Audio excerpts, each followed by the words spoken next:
je suis Agnès Mangel, responsable des événements au château de Crémat. Je m'appelle Kathleen Moreau, je suis responsable des ventes commerciales auprès des particuliers et de l'œnotourisme.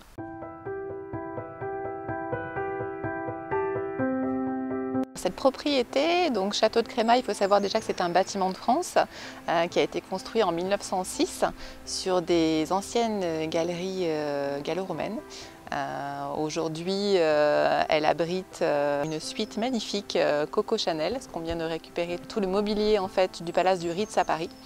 Il faut savoir qu'en 1923, la propriétaire du château, Irène Bretz, c'était aussi la propriétaire du Negresco. Et elle organisait des fêtes somptueuses en mode année folle et où elle invitait une invitée effectivement prestigieuse qui était Gabrielle Chanel, d'où l'historique effectivement avec la marque.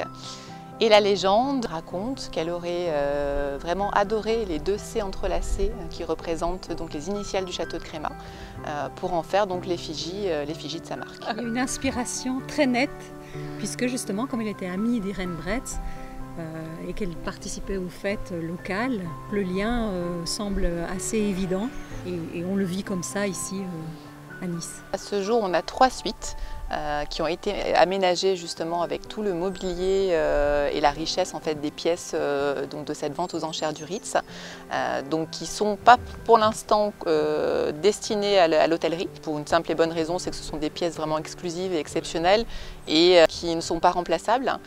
Mais ceci dit, on peut les utiliser pour faire des shootings photos, pour des événements, pour des mariés. On a la volonté de vouloir développer un aspect restauration, parce qu'on a également un très très beau salon et une belle cuisine sur lequel on souhaite faire un accord mets et vin. Comme on est effectivement domaine viticole, mettre en valeur non seulement le territoire viticole, mais aussi la richesse de la gastronomie locale. Il y a toujours eu des vignes à Belley, et notamment sur le bord méditerranéen. Le vignoble en fait a été traversé par différentes périodes qui ont fait qu'il est devenu maintenant aussi confidentiel puisqu'on est sur 60 hectares alors qu'on vient de 2000 hectares. Le propriétaire est aussi propriétaire d'un autre domaine viticole à Belley qui est le domaine de Toasque. Donc dans la totalité de la propriété, on est sur 8 hectares et demi au château et 8 hectares sur le domaine de Toasque. Avec des cépages typiquement niçois, c'est-à-dire qu'on trouve nulle part ailleurs, notamment sur le rouge en folle noire et le rosé en braquet, qui font vraiment l'identité de ce terroir niçois. Qui est un combiné en fait d'une météo tempérée méditerranéenne, d'un sol qu'on appelle le Poudingue, qui est un agglomérat de galets, de sable et d'argile, et de ces cépages justement autochtones. Sur le blanc, on travaille le Rolle, qui est un cépage qui est le nom français en fait du cépage italien Vermentino, exactement, et qu'on assemble avec le chardonnay sur des vinifications cuve inox ou bois. En élevage. Au château, maintenant, on va se concentrer sur le rouge et le blanc. Et on a la double casquette, en fait, puisqu'on est en représentation, on va dire, à peu près à 70% sur les restaurateurs locaux et 30% sur les particuliers.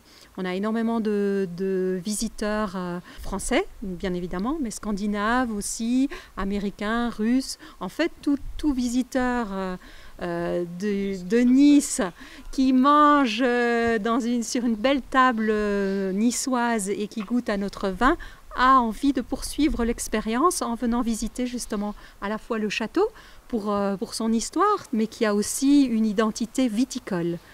Et c'est ce lien en fait qui en fait vraiment la richesse du patrimoine local niçois du XXe siècle. C'est vrai que jusqu'à maintenant on accueillait énormément d'événements privés de type cérémonie de mariage, réception, baptême, un petit peu moins d'événements professionnels sur de formats journée d'études. On a eu également des lancements de produits, des tournages de films. L'idée était vraiment de développer aussi non seulement la mise en valeur effectivement du vin, au travers de ces événements, parce qu'en général on les inclut dans la prestation, mais aussi de faire connaître le vin par rapport aux événements exclusifs qu'on pourrait créer nous-mêmes autour de l'art et de la musique. La possibilité peut-être cette année ou l'année prochaine d'accueillir une partie du Jazz, du fameux festival de jazz de Cimiez, et de profiter un petit peu de cette visibilité, parce que le lieu s'y prête. On a 1500 mètres carrés de jardin, on a 2 salles qui sont magnifiques, une pour faire des dîners de réception jusqu'à 250 personnes, une belle salle avec des vitraux d'époque qui sont vraiment travaillés et mis en valeur dans cette salle qui est en plein soleil avec sa terrasse, vue mer. On est sur un endroit vraiment idyllique où, j'ai envie de dire, qui donne finalement envie de créer toutes les fantaisies possibles. Que ce soit sur la partie événementielle, mais aussi sur la partie no-tourisme. Il faut savoir que les vins de Belley sont des vins de garde qui s'accordent magnifiquement bien déjà avec la cuisine locale, mais aussi par son côté un peu épicé, un peu salin. On part même sur des plats d'influence asiatique, on part sur la cuisine indienne, on est sur la Méditerranée de toute façon.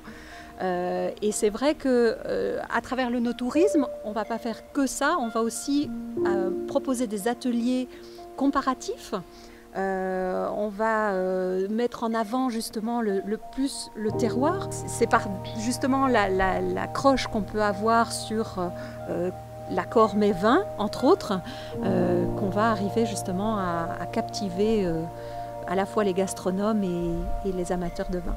Et au-delà de la production, qui est confidentielle, c'est aussi toute une éducation qu'on veut apporter.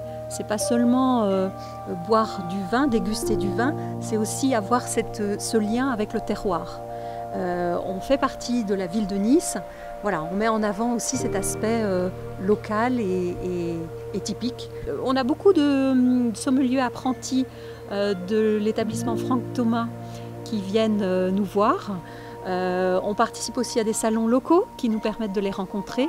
Oui, ça c'est une volonté aussi de passer par cette jeunesse qui apporte énormément aussi à la culture et la transmission du vin en France. Avant tout, je pense que la volonté aussi de notre propriétaire qui est passionné effectivement par les domaines viticoles, il n'en est pas à son premier domaine, a vraiment cette volonté de transmettre tout l'accompagnement d'une